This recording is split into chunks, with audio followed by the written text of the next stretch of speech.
Hi, this is Warlord Brett from Warlord Lake Weekly. We're here with Michael, Hammer of God. He's a sword knight and a warlord who's been teaching Tourney Fu at SKBC for 11 years now. We brought him here to tell you all a little about Tourney Fu. Well, my opinion is that winning tournaments, the mental state required is one of confidence, and everything I do in my tournament prep and that I teach in Tourney Fu is about establishing that kind of confident mindset. Right. I think it's critical that you do that. And there's a bunch of tricks and stuff, but mostly you got to get to that confidence. And before I go any further, the main key to that is to have the skill. It's not right. confidence if you're evaluating your skills unfairly. If your mind tells yourself lies, you'll stop believing it. Okay, you can't go believing, oh my God, I'm the awesomest, when you're not. Right. On the other hand, you always need to evaluate yourself in the most positive way possible. Absolutely. One thing that I instill very heavily on anybody I'm training, my squires, company brothers, or whatever, is don't talk negatively about yourself and your situation. That's just setting yourself up for failure. And I think that's so true. I think that with me, I try to realize, I try not to have what I would call like, arrogant confidence or something. I try to realize that at any point in time I could lose. These might be people that I beat on the field 10 out of every 11 fights. But I think you have to realize that you need to be confident in your abilities to beat them, but I also think you need to realize you can't ever take them for granted, right? I mean, obviously, 1 out of every 11 fights I lose, and there's nothing to say that one fight isn't going to be my tourney, or those 2 fights, 2 fights in a row is going to be one of those 1 fights, and I'm going to lose. So I think it's important to go in, really taking everyone seriously, No, that's 100% true, and it's sort of a believe in your skill, not project the result. Although there's some value in that too. I really believe in the whole idea of visualization and seeing the positive outcome that you're expecting. Mm-hmm. Now, that doesn't necessarily mean guarantee the positive outcome you're expecting. Again, we talked about you need the real skills. Absolutely. And to me, the biggest key on the real skills is having that practice. Nobody's a warlord without immense amount of fighting. Right. One of the things I always teach at SKBC, and I haven't redone this survey too recently, but I asked all the instructors how often they were fighting in the year or 2 leading up to their receiving their warlord, and the average was more than twice a week. Okay. Oh, I think I was 4 times or more a week. And I was too. Yes. But even in kingdoms where it's a little easier, guys who got it when it was 10, 12 years ago, when it was a lot easier, they're still hitting more 2s than 3s. Yes. Sorry, more 3s than 2s. More 3s than 2s, yeah. Okay, which that's kind of scary. When you figure the average amp guard practices once a week, he's like, well, I'd like to be a sword knight. That's not the way that goes. No. You got to put in that time. And the other thing you can get out of practice, other than the physical training, which is the most important part, is that I think practice is the best place for goal setting. And goal setting is an essential part of confidence in my mind. I could not agree with that more. And I think some of it is just, the goal setting is so important just for upping your fighting game. I can remember almost a 3-month period where I fought single sword only with my offhand in my pocket so I could train myself to sword block better. Just little things like that.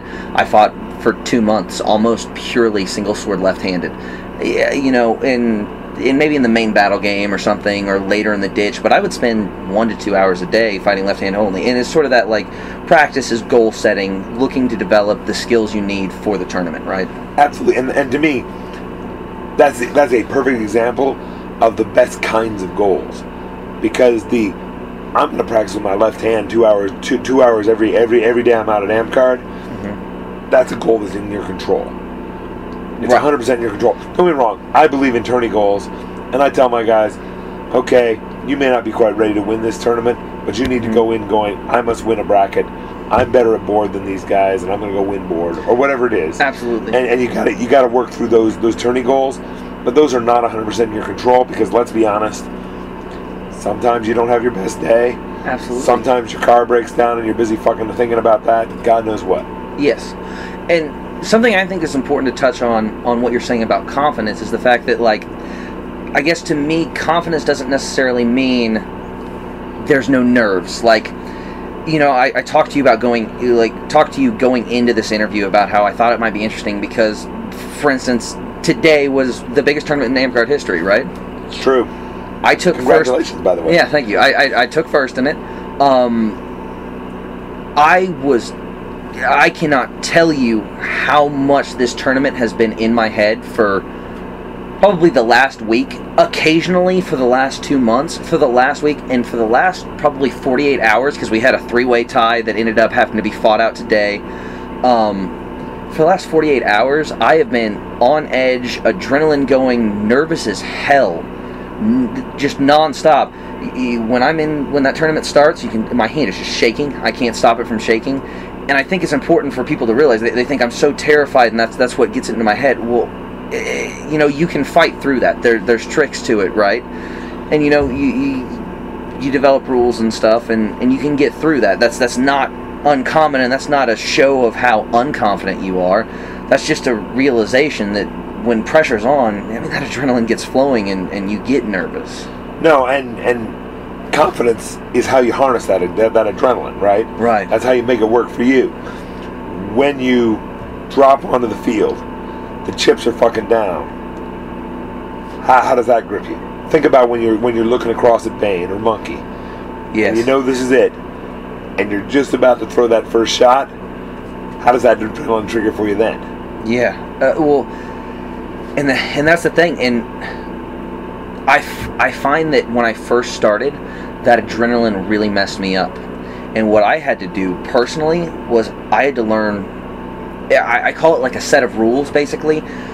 There's certain mantras that I will repeat to myself going into tournaments just to keep, and I try to breathe in, breathe out. I tell myself, even when I'm sitting there and we're posturing back and forth, looking, you know, who's going to throw that first shot, I say things to myself like my big 4 I want to say is I say, be patient, do what you know, stay safe, and keep tight. And what that is be patient, because you know when you get those nerves up, you want to throw, and you're not finding what you want, but if you get impatient, you start going like, I got to make it happen. I got to make it. You don't have to make it happen. You know, at least that's something that has messed me up in so many tournaments, and I had to teach myself that. Then so be patient. I say keep tight. I get into these fights where I think like, well, it's possible if I do this really wide wrap, maybe I could get him. But then you find that while that might hit, a lot of times that ends in a Simo, and if he blocks it, you're dead. So stay tight. Don't just let it go. I say, you know, do what you know. It's too often that I think I lose one time, and something I did something, he blocked it and killed me. Now I'm thinking, oh goodness, what if I try this? You know, the way he's holding his guard, maybe if I go up and then I come around and then I do this sweet understab or something, maybe that would hit him. And I've never thrown that shot before. This is just a random, like, it could work, and it got me killed so many times and that was just another head case thing, you know? And so I had to basically develop these rules that I would constantly repeat myself because of the fact that my nerves got so bad that you can't think quite as freely as you want to, right? So that's super to me, and it's very interesting because whatever, I've got this arrogance about me or whatever. I didn't have the same level of nerves even in the day when I'm in my prime, going into tournaments against Leaf or Thor or against Arthon, Draknar, the guys I had to come up against. Yeah, I had nerves sometimes, but I never was really that level of concerned. On the other hand, the way you've overcome it is 100% the way I believe it. Not only are you using your mind to control itself, but you've also established a positive pattern, which right. I think is super important, right? And it can be anything. This is why sports teams have superstitions, why they all slap the door on the way out of the locker room or whatever else. Absolutely. Because it repeats that positive mindset. So you've turned these rules, which are not only a way to keep yourself fighting correctly, also into a positive mental attitude. Once you start telling your brain, stay tight, do what you know, then your brain repeats those positive at times when the adrenaline's coming down, coming back under your control, ready to help you win the tournament. So you're basically using both things together to make it an even better spot. To me, that's awesome. Right, absolutely. And I think that's really one of the most important things, especially for those people who going into tourneys, they say, oh, I do really bad in tourneys. I do really bad in tourneys. My HFS squire, because obviously I started in HFS, I was not in HFS. He's my man-at-arms in this game, so I should say. But my man-at-arms or squire, he has horrible tourney nerves, and it's something that I've tried to teach him just because, and you know, it's difficult. It's different for every person, but I believe that when it comes down to it, one of the things is just get out there and fight tourneys. Fight tons of tourneys. Fight all the tourneys. I still, to this day, I don't care. I fought a 2-man tourney maybe 6 months ago with my squire against, oh man, there was probably 15 teams there and no one over a 5th order of the warrior. There was no conceivable way that anyone would think I was going to lose that tournament. I was nervous as hell. Oh, I was going into that, and you know, obviously a couple fights in, you loosen up. I was a total just like, oh, just calm. Breathe in deep. Come on, we're good. And it was a tournament that obviously, like, if we did it 50 times, I'd have won it 49 times because there just really wasn't the competition there. But it doesn't matter. You get into that mindset where you have to win and it actually matters and it's for something. It's not a ditch where you can just, hey, I died, well, I'll be back in 30 seconds. There's always going to be those nerves, right? And so I think it's the hardest thing for people to compensate with, and it's something that I've tried very hard, and it took me a while to really and I had to regiment it. I had to make a rule system. I really had to try to find a way to get past that. Well, and the other thing that has worked for some of my trainees, and again, it's weird. I had to dissect the other way because over the time I worked myself up in tournaments and went from a guy winning where there's no talent. You know, in the late 80s, early 90s, we were all terrible, really terrible. And it was a new game. You know, it was still in the being slightly less terrible than a really terrible. I might win, but it didn't prove much. Yeah. To me or anyone else. Honestly, the first time we discovered a dark side, we thought we were goddamn geniuses. Yeah, exactly. And now, every newbie who doesn't know a dark side. Exactly. Not to derail what we're actually talking about. This is something I've said 100 times. Where when older fighters say like, "Wow, you know, I can't believe y'all are beating me." You know, in my prime, I thought I was so good, but y'all are so. I've always held this mantra that every single generation should be better than the last because someone had to discover everything that they learned. Then they taught it to someone who learned it way faster because they didn't have to discover it, then had the rest of their career to discover new stuff. And it should keep going just like that. So every generation should be taught what is known and learn it much quicker and then have this discovery session. Hey, I'm the old guy and I agree with you. Yeah. If we don't have the next generation standing on the shoulders of giants, we fuck something up. Absolutely. If you don't already know everything that Spin and Leaf learned, you're a moron. Yeah. And if the next guy doesn't know everything that you and Jay Lee learned, he's a moron. Exactly. And that's it's the big thing. But going back to Tourney Fu, and this is I feel like we need to stress the fact that, you know, like going into it, confidence is 100% true. Just realize that there are so many high-end fighters that are terrified of tournaments. Today, or sorry, I guess it was yesterday, in the tournament, Jay Lee and me were like standing next to each other, and Jay Lee just holds up his hands and he's just like, look at it, like, look at how bad my adrenaline's going right now. I was talking to Wilhelm and he was talking to me about how bad his tourney nerves are. Now, it doesn't happen to every fighter. I talked to, like, I want to say Bane, I talked to Raven, who's a top up-and-comer. They were very calm. They were like, no, it's not really getting to me, you know, I just want to fight well, and I'm going to get it. And I just think it's important to realize that you know, you don't have to have that sort of calmness. You know, many of the top fighters of the game have to deal with the horrible nerves that a lot of people deal with that really hold them down. Well, and speaking as one of those guys who always was relatively calm, which is why in establishing Tourney Fu, I really had to break it down backwards. Yeah. It's not like those guys. Sure, they've got some part that's a little easier on the initial end, but the fact is, those guys, when the chips are down, when the final one really matters, it's just as hard for them as anybody else. Yes. I mean, honestly, I had my sword belt in the CK from almost when it didn't matter. Okay. Almost when it was all new and nobody knew what the fuck's going on. Right. But when I get to the IM and I'm trying to get that Warlord, there's some tournaments there that really, really mattered. And again, that's when the IM had a ton of stick, and I'm going against 4 or 5 legitimate Warlords who everybody knows the IM is where the stick is. Absolutely.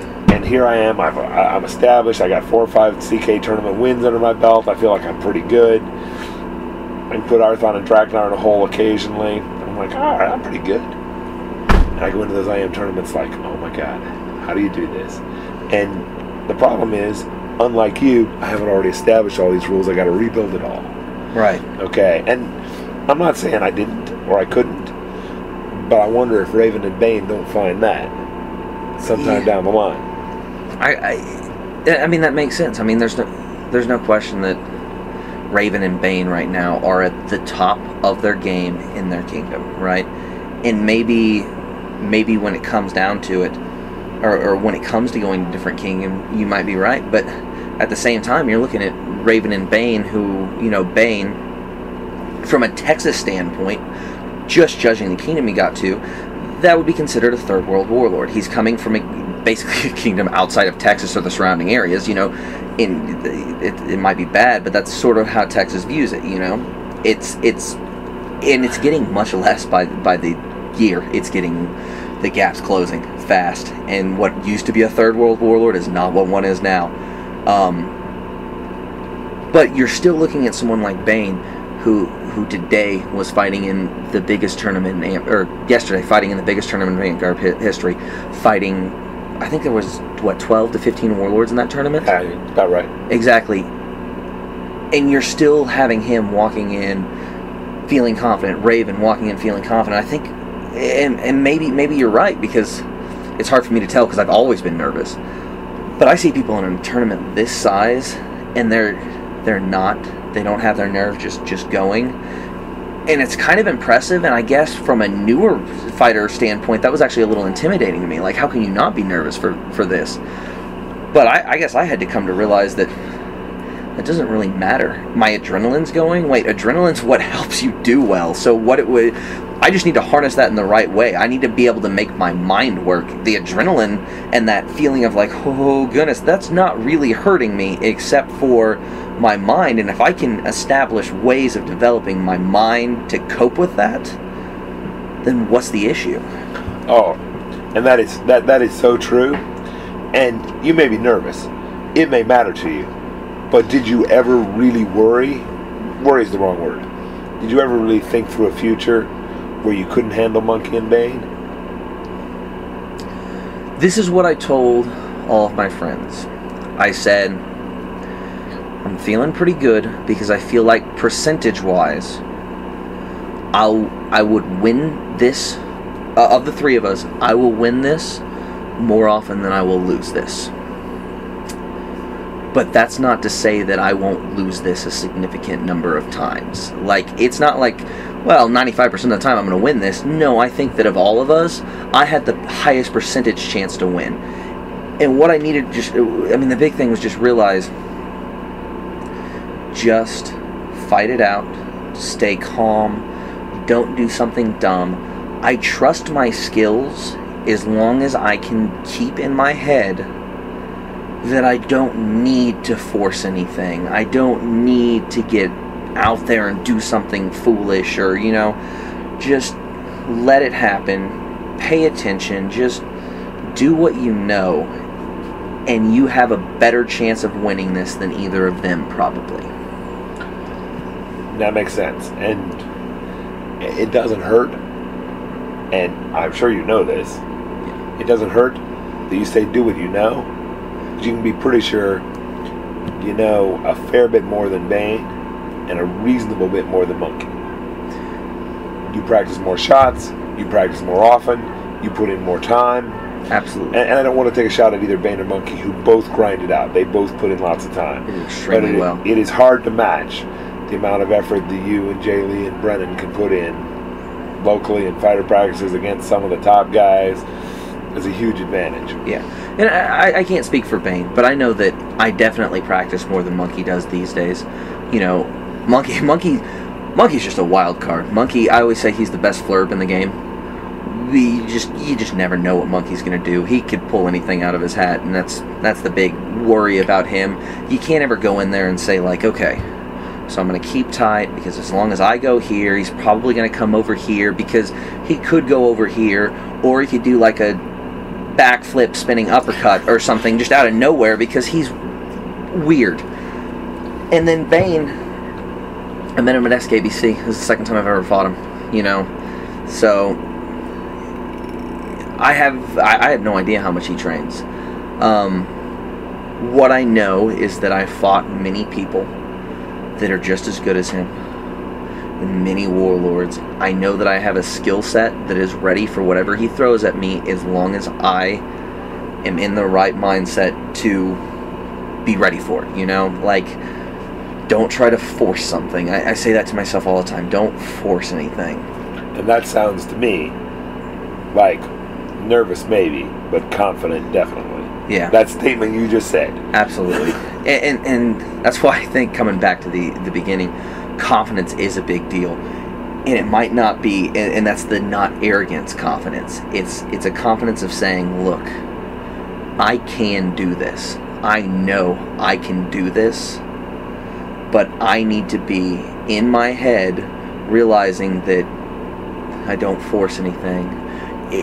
I don't need to create this. I don't need to find something that isn't already me to do it. I just need to realize, let what I do happen in the tournament, and that's where I'm going to win. You know, it's the confidence in what you do.